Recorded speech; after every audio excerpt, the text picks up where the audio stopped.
Welcome to Back from the Abyss. I'm Dr. Craig Heacock.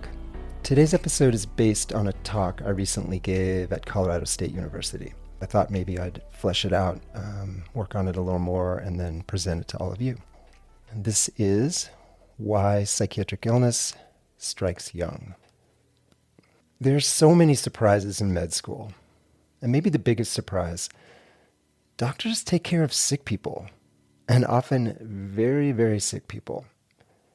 This hits a lot of third-year med students like a ton of bricks, and they quickly plot their way toward a specialty where they won't have to take care of a bunch of sick and dying people, to one of the less messy, less deathly, less overwhelming specialties.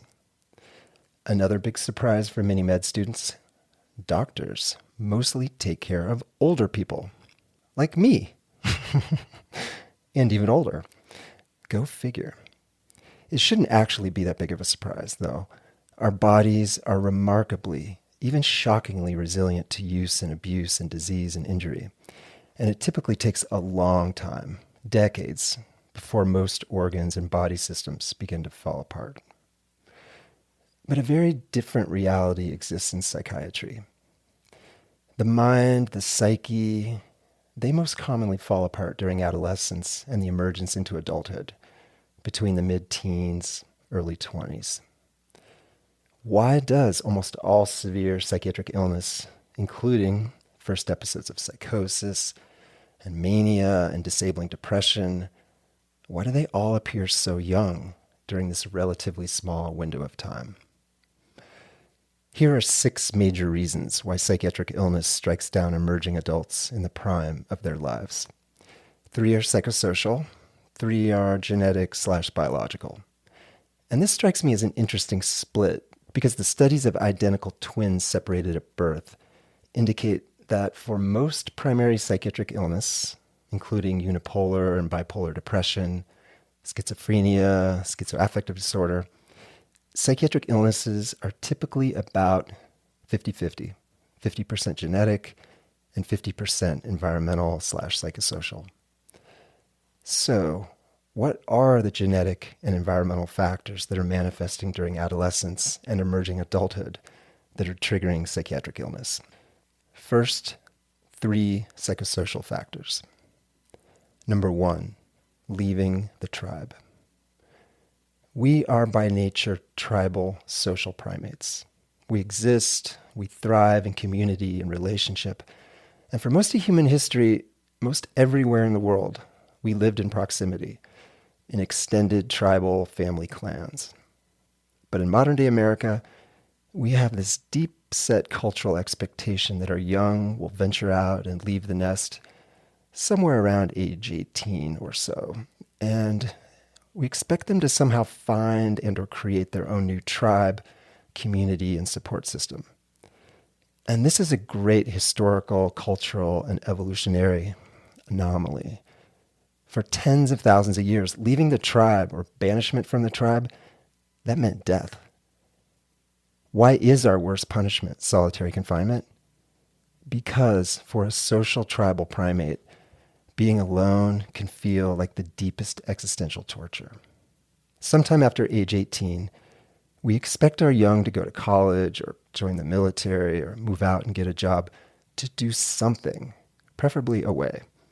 We even have a name for this dreaded phenomenon when our young can't or won't leave home and create their own new tribe, and we call it failure to launch. Yet leaving the tribe during emerging adulthood is a risky move, which might well result in isolation, disconnection, demoralization, all of which are major fuel on the smoldering sparks of psychiatric illness. Number 2, contagion and heightened peer influence. The number 1 influence on adolescents, surprise, surprise, is other adolescents. Part of their developmental trajectory is to become increasingly concerned with what their peers are doing and saying and believing. Healthy behaviors and beliefs can be contagious in certain groups of adolescents, but in other groups, unhealthy contagion can be disordered eating, self-harm, hopelessness, nihilism, even suicidal thoughts and plans. It may seem strange to ponder, But many psychiatric symptoms and even illnesses are contagious, particularly among teens and emerging adults. Way back in the 80s, when I was in college, this contagion didn't really happen until we left home. Without the internet or cell phones, we lived a much more siloed existence in our parents' homes. I didn't know anyone in my high school who had an eating disorder or who self-harmed or who was suicidal. But when I got to college, everything changed. I remember my girlfriend telling me once about how many women she had seen vomiting in the bathrooms. And then I also began to hear about other students who were thinking of leaving school because of depression and despair. And I remember thinking, why are people falling apart here in college in ways that I just didn't see during high school? And how could so many women in one dorm all be making themselves throw up? What was happening? Why were people struggling so much? And what was going on? And now with social media, this psychiatric contagion has started much earlier, often deeply affecting young adolescents long before their expected launch date of age 18, leaving them battered and vulnerable at their most critical juncture. Number 3, the early life existential crisis. We have this shared social delusion that young people are somehow supposed to come to a point in their lives where they figure out what they're going to do with their lives, where they'll find their path, their purpose. But up until the end of high school, you're essentially on this conveyor belt. There's no real decisions to make. And then bam, you got to find a major, get an apprenticeship, enlist in the service, find your people, find your path, your meaning, create your life. This pervasive belief puts a terrible and impossible psychological burden on young people. Thinking that there is a specific quote-unquote right path out there waiting for us to discover. It's of a piece with the destructive belief that we all have this soulmate out there waiting for us to find them. Because the reality is there are countless possible paths, countless possible mates, all with their own pluses and minuses. We don't need to choose the right path. We need to choose a path, and then we can diverge and choose a different path, and so on. Yet so many young people are waiting and waiting and waiting for some kind of inspiration. And when it almost certainly doesn't come, they feel lost. They feel like they've failed life before they've even really started it.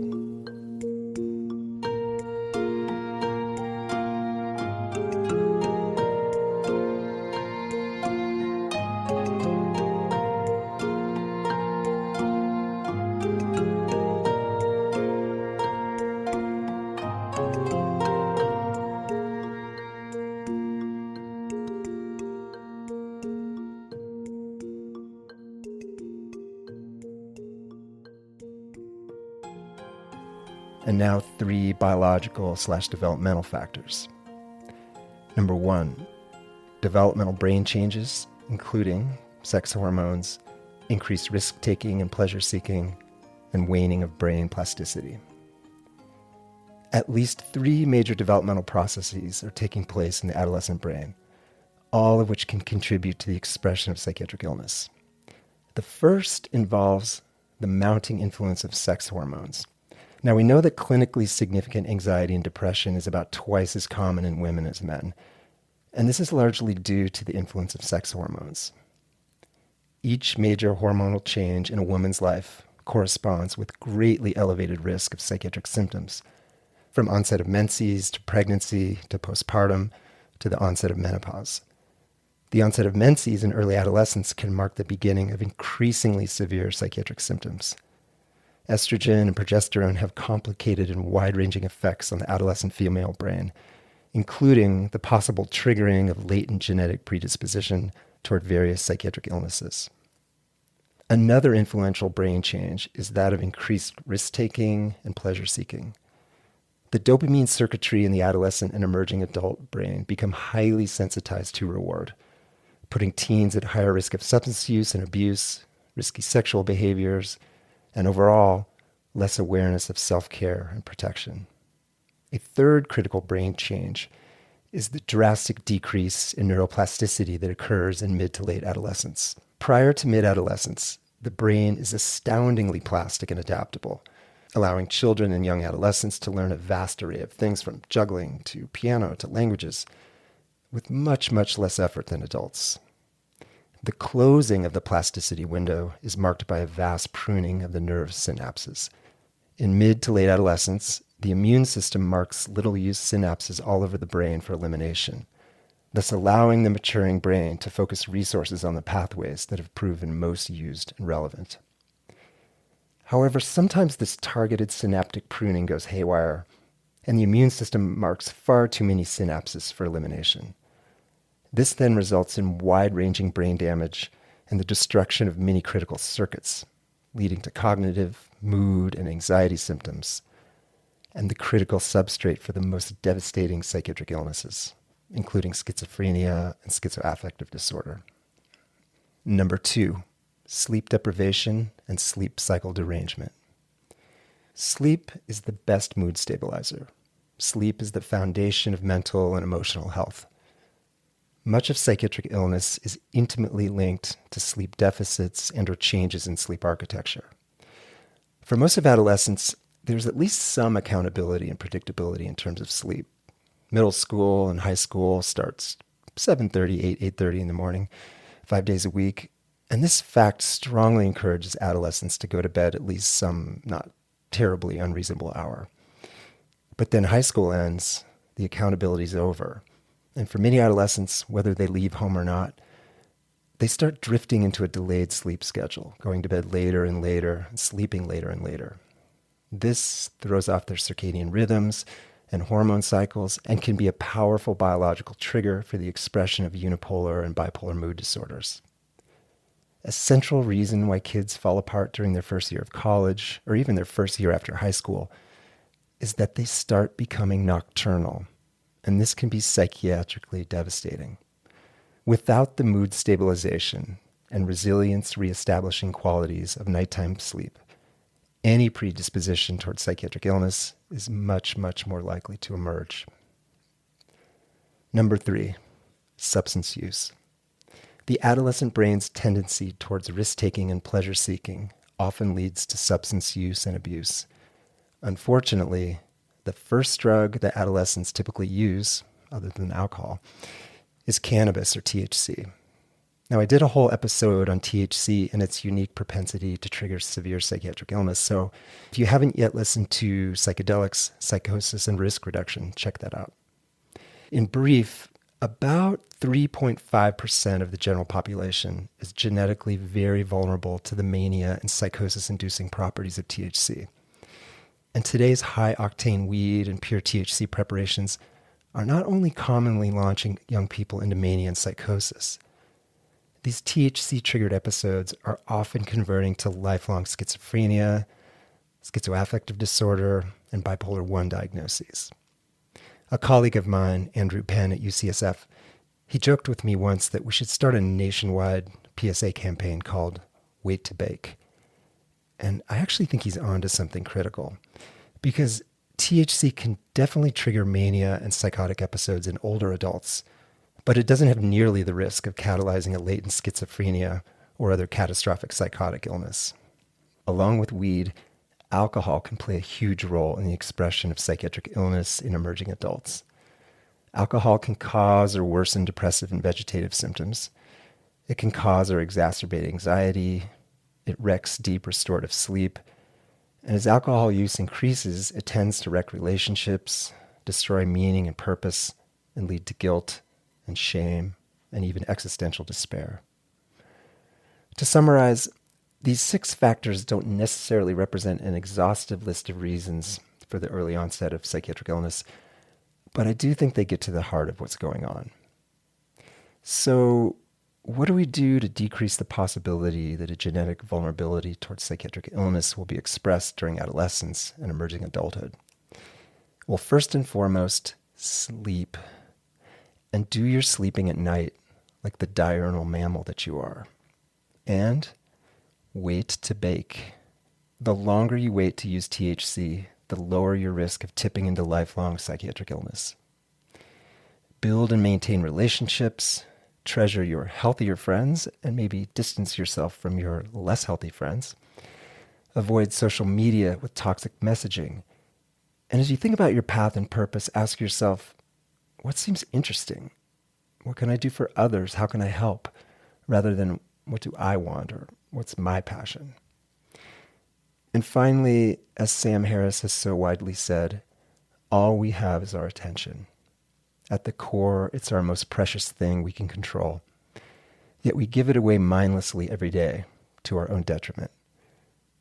Our attention is the primary driver of our thoughts, thus our feelings and emotions. We can help keep our psyche in better working order by being ruthlessly mindful of where we put our attention. I hope this was helpful. We'll be back in 2 weeks. And if you want to give Chris and me a holiday gift, why not write us a review on your favorite podcast platform? Also, you can reach out to us, as always, through my website, craigheacockmd.com. We love to hear your thoughts and comments. See you soon.